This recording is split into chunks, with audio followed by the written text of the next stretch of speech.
Sa ato nagapanguna nga mga pangulong dinalan sa mga balita lokal, lockdown sa siyudad sa Bacolod sa holiday season, wala sang kamatuuran. Dispatcher patay matapos ginluthang sang riding and tandem suspects. Sa balita nasyonal, masobra sa kalibo ka eskulahan sa pungsod gen rekomendar nga magpatigayon sang face-to-face nga klase. Presidente Duterte nagpasiguro sang dugang nga pondo para sa National ID System. Maayong aga Bacolod, maayong aga bilugabahin sang Western Visayas. Karon nga la Huwebes, Desyembre 17, 2020. Ang inyong news team, Aksyon Eden Aboso. Kagaksyon Boy Duran, ang mga balita lokal, pagkatapos lamang sa nang.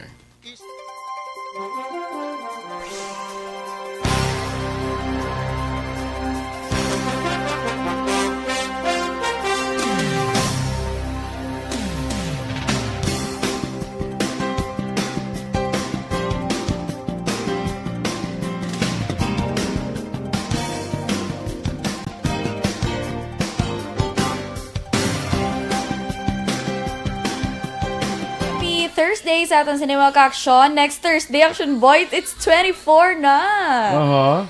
Oh. 24 na buwas? Sa next Thursday. Next Thursday. Oo, grabe no. Doon kadasig lang ito. Doon na, mamo lang na sang, Daw ginabutong lang. True. Ang Doon bali kalaway, lang. wag natulod, no? O, to, no? ginabutong gina siya, ginabutong lang ang inadlaw. Daw mo gimana ang term nila, no? Oo. Doon ginatulod lang inadlad. Doon lain naman na ya. Okay, good morning, Danay. Kay Rodeline Alvarez Bayabado, good morning man. Kay Milagros Cesar Alit.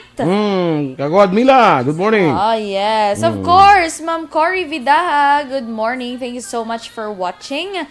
Hambal ni Albert Norbing Loreno, Talisay City Habitat, watching sila kuno. Kay Robert Roma, pag-rate niya ng kuno Ping-Ping, nga nagapangape. Okay, good. Thank you man sa atong Cinema Action na. Kaga may bag-o gali Action Boy nga text hotline kita dire. Ilawag ta na lang kay para bala sila mga mga concerns man Action Boy. May ara na bago? May ara Bagong cellphone na kung ang SIM card lang. Level up ang cellphone. Sabi ko SIM card lang. Okay. 0963-757-0874. Ang mga Action Boy. Sa liwat, 0963-757-0874. Okay. Amo na siya ang bago nga text hotline. Sino ka bantay na? So, kasi kabalo ka na kung sino nagabantay. Sige. Basta sa may mga concerns sila ba? Sa kay Virginia Ortizo, good morning man. Kay Homal Lumena. Emma Tubesa Aquino, good morning sa imo dira sa Binalbagan, no?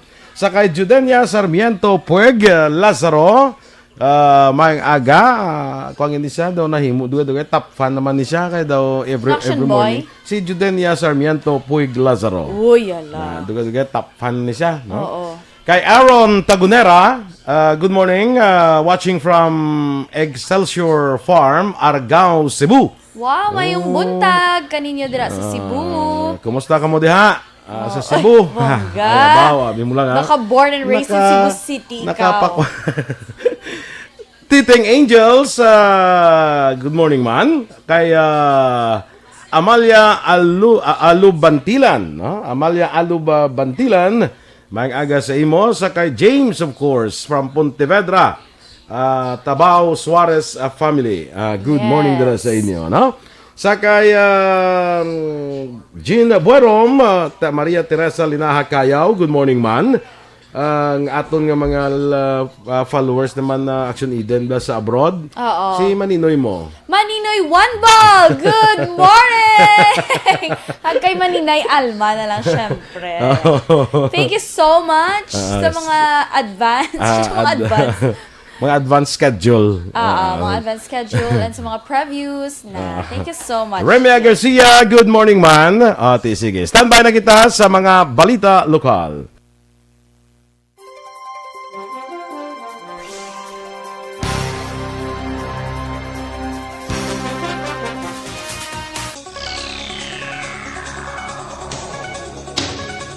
Action Radio Philippines Standard Time, las 6:08, detalye na sa mga balita lokal.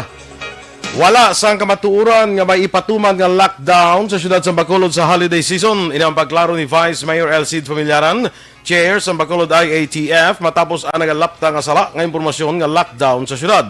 Sa interview sa Action Radyo Bacolod, ginpahig ni Familiaran nga wala sang basihan para ipatuman ang lockdown sa syudad bangod padayon sa karon nga naganumo ang COVID-19 cases. Ginakabig ni Familiaran nga fake news kag hindi maayo nga hilikoton nga nagapatalang sa tao ang nasambit nga report. Suno sa Vice Alcalde, ini ang seryoso nga butang ilabi na nga yara karon sa krisis ang syudad nga nagatugas ang anxiety sa publiko ilabi na sa mga negosyante kag mga may trabaho.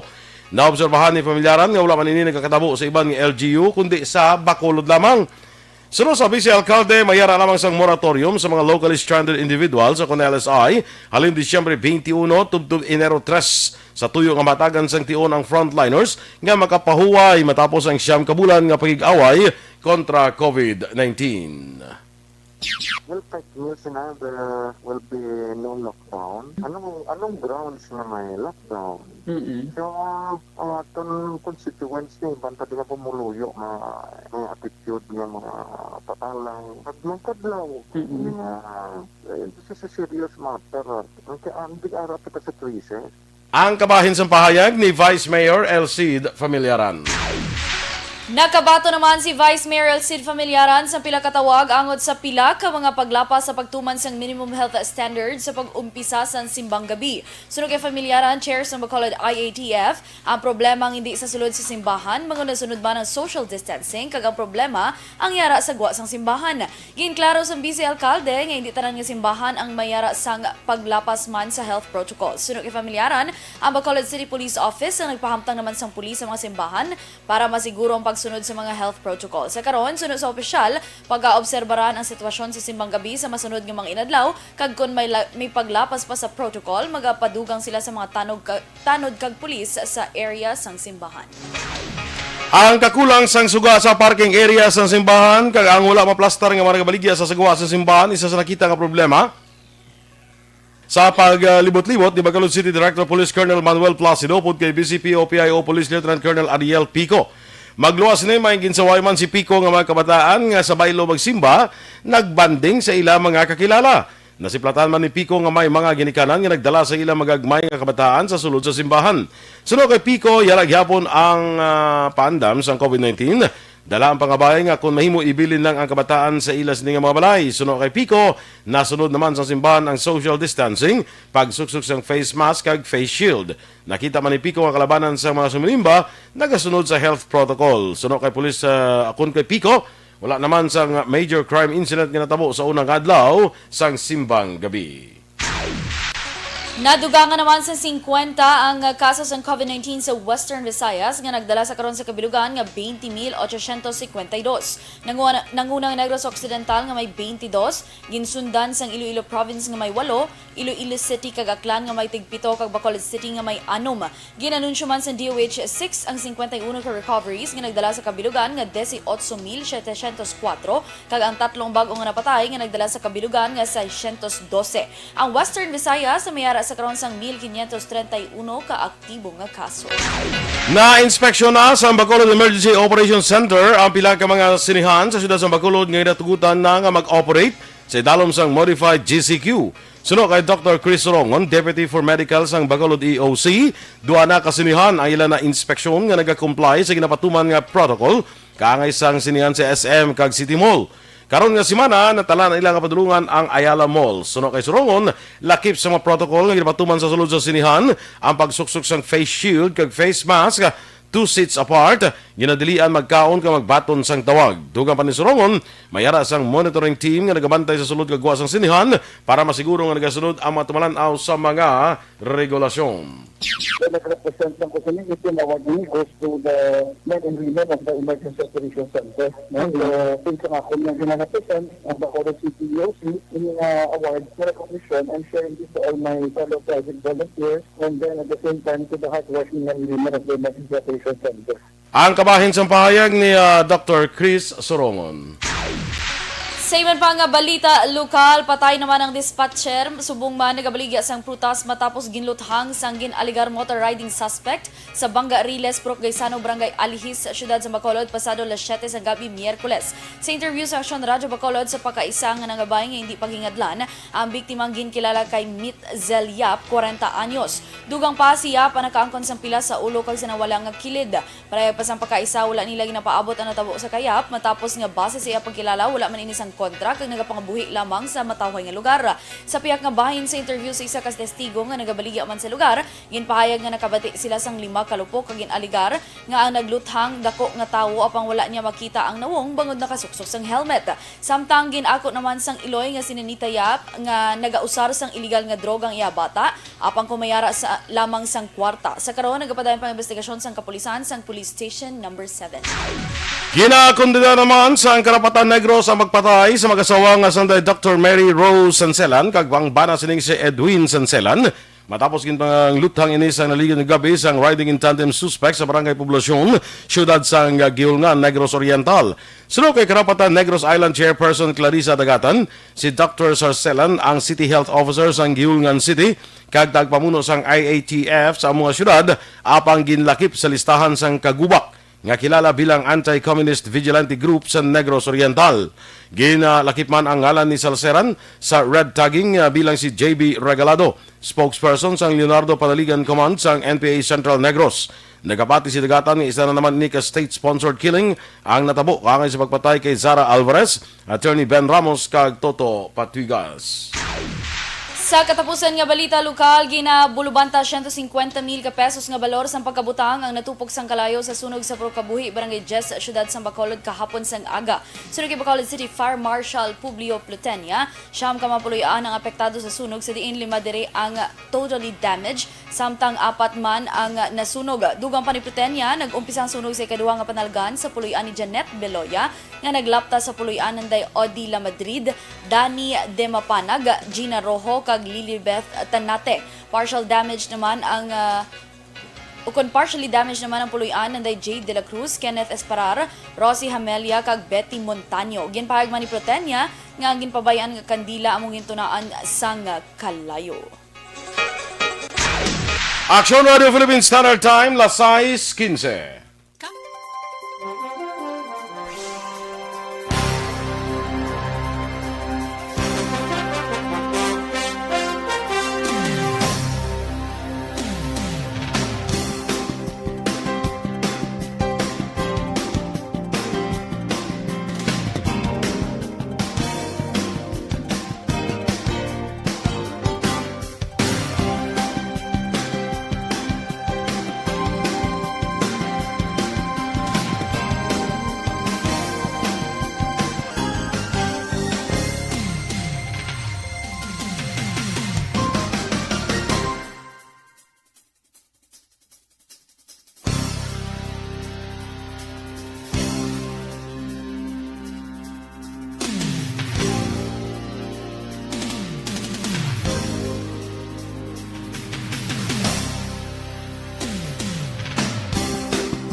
out siya.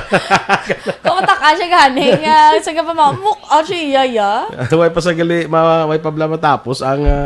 Oo, ti presidente siya mo. Oo, walk out siya. Hindi siya kaya yun sa pangkot mo. Ma-walk out siya. Pares to may nakita ko video. Hindi sa yung pamangkot mo. Okay, next. Next. Hambal ko gani next. Ah. Tinig sa batang media nga. Ako pa gani. Hindi hamba ko next. Ay, hindi ka mo. Timlakat mo. Napong ko, sipos. So Gila mo easy. yun na yan niya. Sit down. Nipos. Gamba si Hipos. Oo, nga muna sa... Grabe ba? Hipos. Grabe no. Grabe. Sagad siya maglunggo. Grabe. Ay, sige lang. Glenn Katungay, good morning man. Live streaming sa Kalumpang, Bocana, Ilog. Ay, taga Ilog dira. Good morning sa inyo ha, sa Kalumpang, sa Bocana. Good morning dira sa inyo. Kumusta ang mga kaalimanguhanda kag mga kapasayanan? Kailuganda. Kalimango na daya kag pasayan no, kag kasag. True. Nasa Christine Gonzalez, Richard Radaza from Iloilo sa Radaza family dira. Good morning. Ari na si Maninoy mo, ari na siya. Maninoy, mayong bunta. Good morning. Kumusta kuno? Good morning kuno Action Ihada Eden. Action yan. Tayo kita mo kumplito. Bongga. Maninoy mo one ball. Oh. Yes. Ramilo Osorio, good morning man. Weng Morales, kagay Gladys Noble, dira sa Maaw. Mayang aga dira sa imo, no? Mamangkot ko bi kay Gladys. Nang dalan dira sa may meaning, daw kabudlay, agyan daw ng blagi na kayo. Mamangkot ng kuno sa kay Gladys. Basi maka-reply ka Glads, no? Kung okay na. Ay nasa meaning, dabla nga dalan. Nang pakadto, bla mapakadto ka sa La Carlota, bla. Nang sa meaning gina, nga dalan. Taka daw ginakayo. Kung tika budlay, agyan basi. Mapakala Carlota ka. Mapala Castellana ko ron. Perfect! May tugon ka? Though may gina-look forward mo sa La Castellana ka, no? Sa kay Kelly Jelly, good morning man. Greet siya lang ang tanan nga pamilya niya sa Barangay Pandanon, Don Salvador Benedicto. Kay Mr. B-Boy Villasor sang CMO Sectoral. Kag good job again kagabi sang imo kuno coverage Action Eden. Thank you so much. Sa Alihis, ano to sa shooting incident? Yes. Medyo okay tako to kapon ang imo nga coverage. Flora May Bakule Mirasol, good morning man. Happy Thursday. Edmar Escosura, Action Eden kuno, good morning man. Sige, Action Eden. Ano pa daw sa dalo? Kay ano ba siya? exit kay nadulang internet. Diri kuya kay Antoinette Piliado. So basahon mo daw before kay Antoinette Piliado. Edwin Pantaras, good morning man. RR Montua Rehinio. Uro antos lang ko anay portigid kay na kuno sa iyang internet. Oo, doon na bisyo naman ang internet. Advance na to sa ila 10 minutes. Si Miss Vanessa Mayo, Black is gorgeous but not as gorgeous as you na. Wow, thank you so much, Ma'am Van. Sige. Evelyn, adi ka na kay Evelyn ni Pomuseno? Dra ka na, hindi pa? Dra ko kay Antoinette. Bebong Bayona, good morning man. Alex Fuentes, Antoinette Piliado. Yes, good morning ko no kay Dodoy, kag Arlie Piliado, kag kay Mel Chu, kag Aplaha Sansawi, sang La Carlota from Canada. Thank you so much. Torrento Hael Pavillar, hello Bacolod. Dennis Richard Tibor Roma, of course. Good morning, Action Boy. And to my beautiful mommy, Eden. Wow. Yes, as in proud son here. Wow, grabe. Namata na ko ba? Yung claim yun na gidya. Yung claim yun na gidya. Sinong amay mo man? Good morning, of course, Action Radio Energy Fans Club. And to Ray John Tan Villalon. Salamat. Kay Albert Norbing Loreno. Natumukan niyo lang ini. Eliezer Lekayan. Of course, Sir Alex Monteza. Good morning, man. Juliet Colinco, patamyaw ya lang, Eliseo Cataluna, sang Takurong, Galantaw, kids. Si Jerel Marandi, gadudo na maksalaktawan mo. Ay, wala. Sige, agaw na, na kay Juliet. Kay Juliet Colinco, moto patamyaw niya Ocean Boy, Orlando Valeriano, Keith Robert Hilzinger, good morning man from Brisbane, Queensland, Australia. Brisbane. Wow, bongga. Kay Judy Dun, good morning man, Action Radio Bacolod. Judy Dunn. Kana na eh. Judy Kana nang namin ko sa Austin ba? Sa Austin, Texas na ba? Okay. Austin, Texas. Jenny Dunn, good morning. Aring pinakaurig, Bitok Mukoy ko. Mayong buntag lang ka-aksyon sa akong pamilya Mukoy ko dira sa Tabaw, Bagong Bayan. Amping mo diha, watching live from Dumaguete City. Thank you so much for watching. Actually, doon ba si malipat ko bala? Yan, tamiyaw ko lang sa happy birthday. Ang akon man amigo, kag amigo man ni Maninoy mo one ball galyo. Basta pwede naman manino. Pwede man ni siya Maninoy, good. good. Si Senator Manny Pacquiao. Wow! Happy birthday! Maninoy! Senator Manny Pacquiao! Ginapatamyaw gini balo ka miguay ni sila ni Manny ni mo sila ni mo one ball. Oo, Miguay ni nagstoryan mo ko. Miguay ni sila ni Manny Pacquiao. No? So happy birthday today sa kay Senator Manny Pacquiao. Yes! Birthday niya. Sino pa may birthday? Birthday man subong ni kagawad Ruth Alcala sa Barangay Singkang Airport. Good Happy morning. birthday! And of course, happy 84th birthday Manasyon Boy kay Pope Francis. Kasi Okay. matanawan niyo may mulaton live. Sige. Standby sa mga balita national.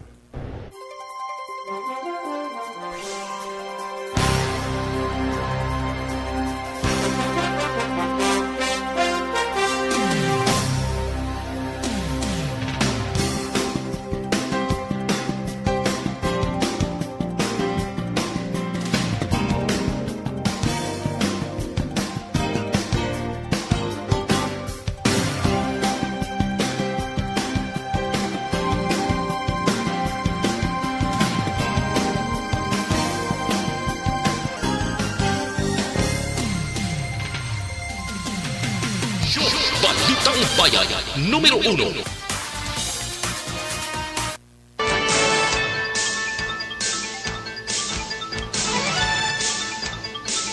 Action Radio Philippines Standard Time, lasay sa 25, detalye na sa mga balita nasyonal. Ginpahayag ni Education Secretary Leonor Briones nga may kabilugan nga 1,114 ka eskulahan sa pungsod.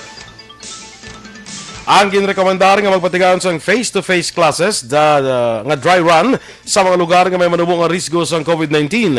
Sunod kay Briones, ang regional director sa mo ang ginhinyo nga magrekomendar sang potensyal nga eskulahan nga pwede makapatigayon sa dry run.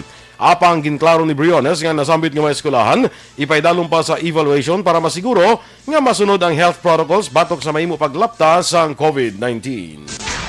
Ginpasiguro naman ni Presidente Rodrigo Duterte kag sang iya mga gabinete nga hatagan sang dugang nga 3.5 bilyones pesos ang pondo para maparehistro ang dugang nga 20 milyones ka mga Pinoy sa National ID System sa masunod nga tuig.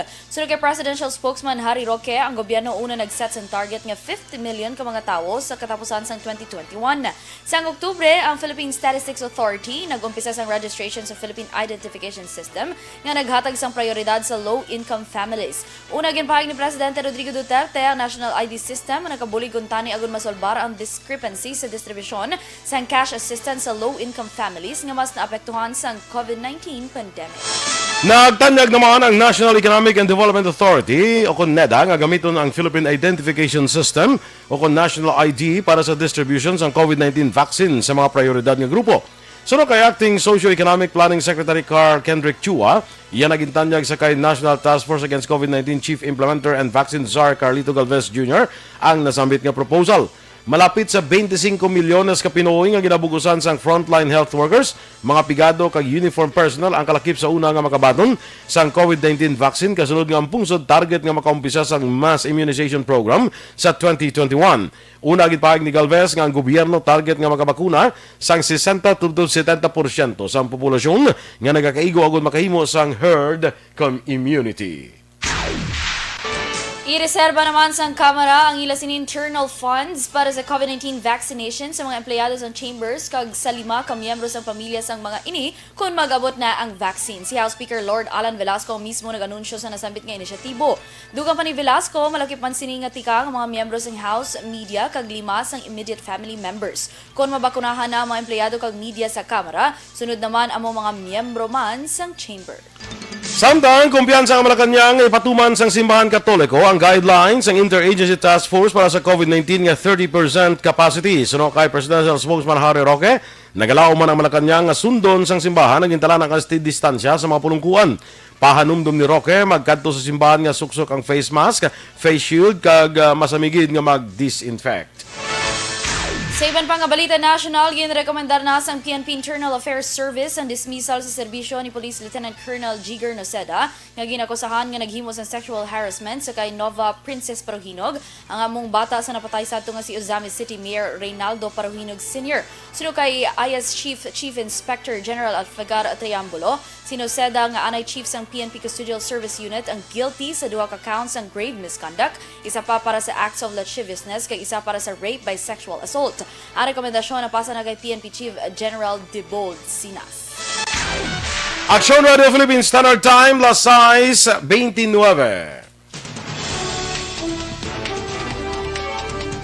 Good morning, Anay, kay Teres Impronyong, kay Jeanette Delino. Good morning dala sa inyo. Si Albert Norbing Loreno, ginapatamayaw yung ang gwapo nila nga mayor ko, no? Si Honorable Neil Lizares. Gwapo, gitman eh, no? Yes. Oh, yes. Very yes. Sa gwaping sa una, nayaran na sa kuno galitan na dapat. Ta. Isa na sa tani sa members ng Good morning, gwaping. Mayor. Hindi na sa galing, kanya ma-mayor ko, ya. Sige, standby na kita mag-aksyon sa action report, second portion ng podcast, Fred Salanga. Balikay kita sa atong dugang nga mga balita sa Aksyon Balita Morning Edition. Upod gapon sa inyo, News Team. Aksyon, Eden Abos. Kag-aksyon, Boy Duran. Una sa balita, una sa aksyon. Sa Bacolod Aksyon Radio.